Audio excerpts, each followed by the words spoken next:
Thanks, Mike. Thanks for coming out. Welcome to another episode of Between Two Pints. Today I have with me Mike Parkerson Jr. Let's do that again. No, we can't do that again. It's live. This is live. Streaming. Where's the Periscope app? Okay, you're over there. So, Mike, you're a filmmaker. Obviously, you're not experienced in front of the camera. No, I'm definitely a behind-the-scenes type of character. But you're a brilliant behind-the-scenes filmmaker. Oh, thank you. I love your Nerdy Bartender web series and a lot of the cool, like, StarCraft films and the Mario film you made. That's really cool stuff. Cool, thank you. And you're also a big part of convincing me to buy a Blackmagic 4K camera. It's a glorious camera. Tell me about your Blackmagic 4K.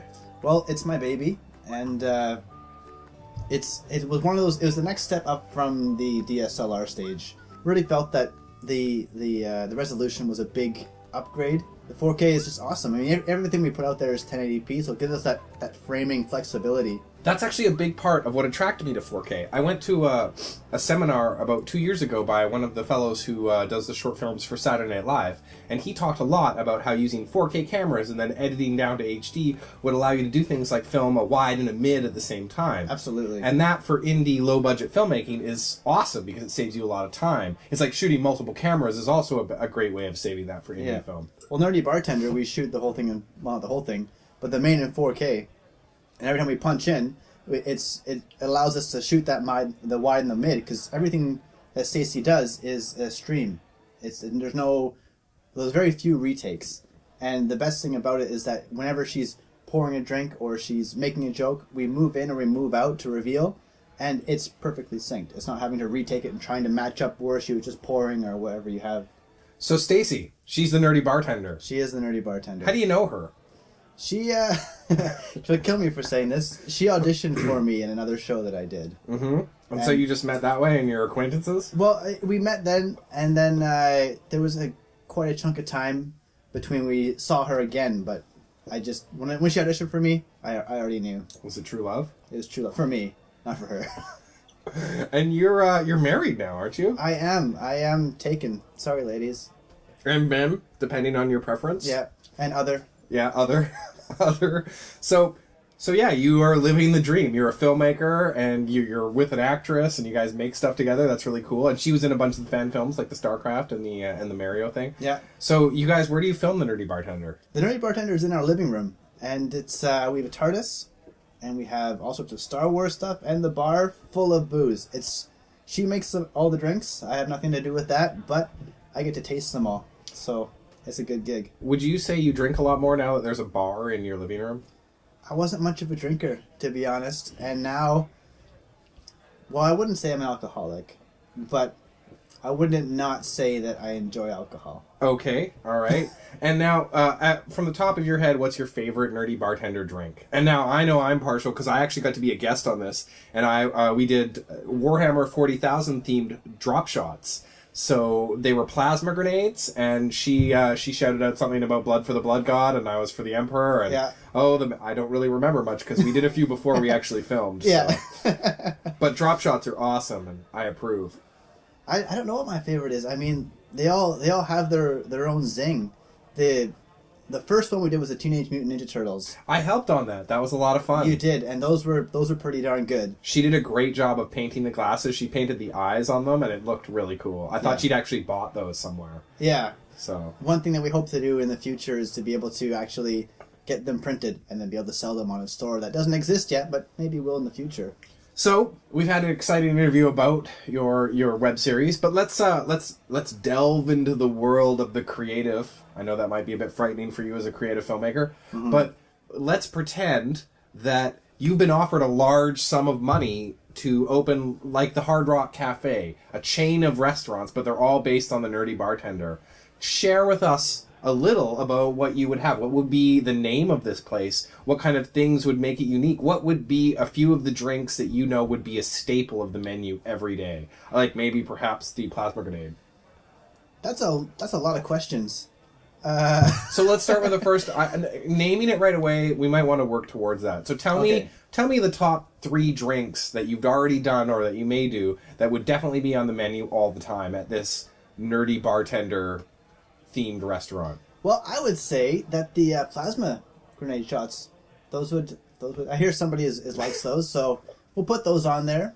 And I would definitely say that the rainbow Jello shots. Rainbow. Well, that was interesting. I missed that one. That was a good one. That one we had.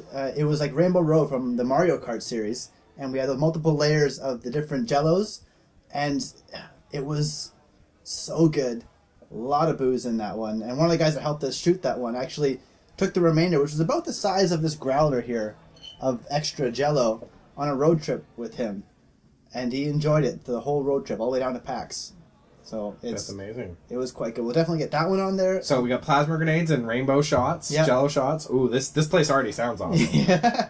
And then as for the actual cocktail thing, we actually have one that it's coming out soon called Butterbeer from the Harry Potter world. Okay. And it's actually a legitimate alkalized butterbeer.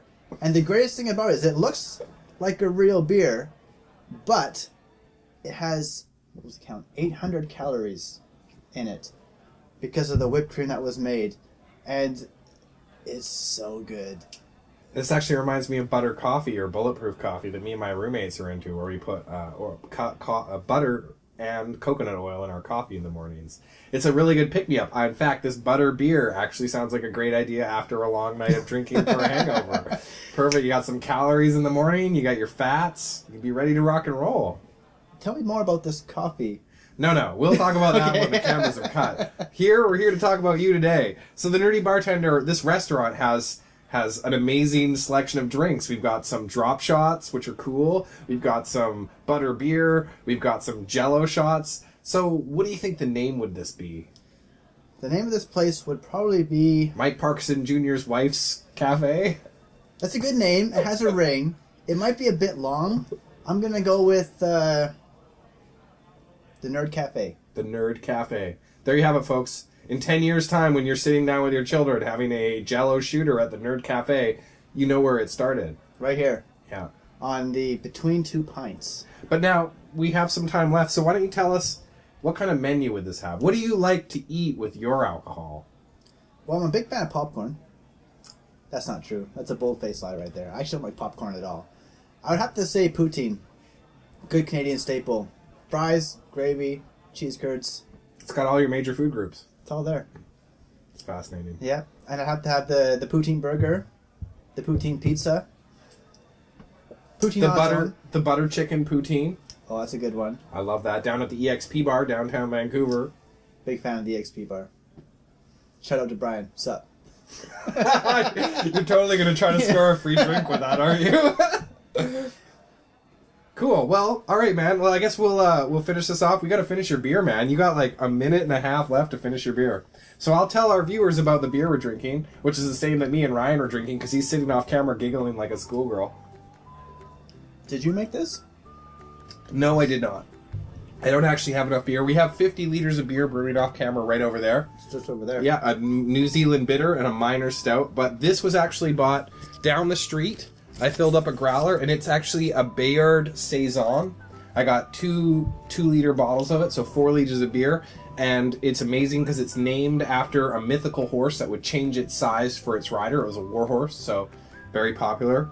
How's that work with the beer? It's 6%, so it gets you drunker depending on your size. Ah, clever. Yeah. But you have 13 seconds to finish your beer. Come on, Mike. Oh, boy. Mom, don't watch.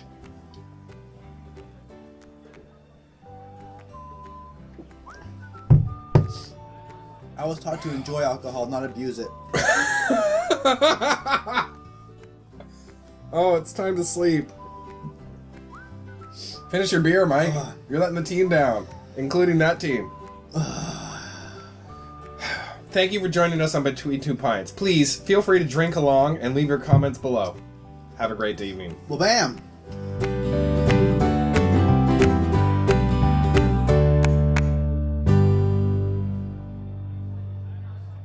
And check out Mike's great show, The Nerdy Bartender. Yeah. YouTube.com/RPWabam. Wabam. Well, bam! Wabam. Way to go, Ryan.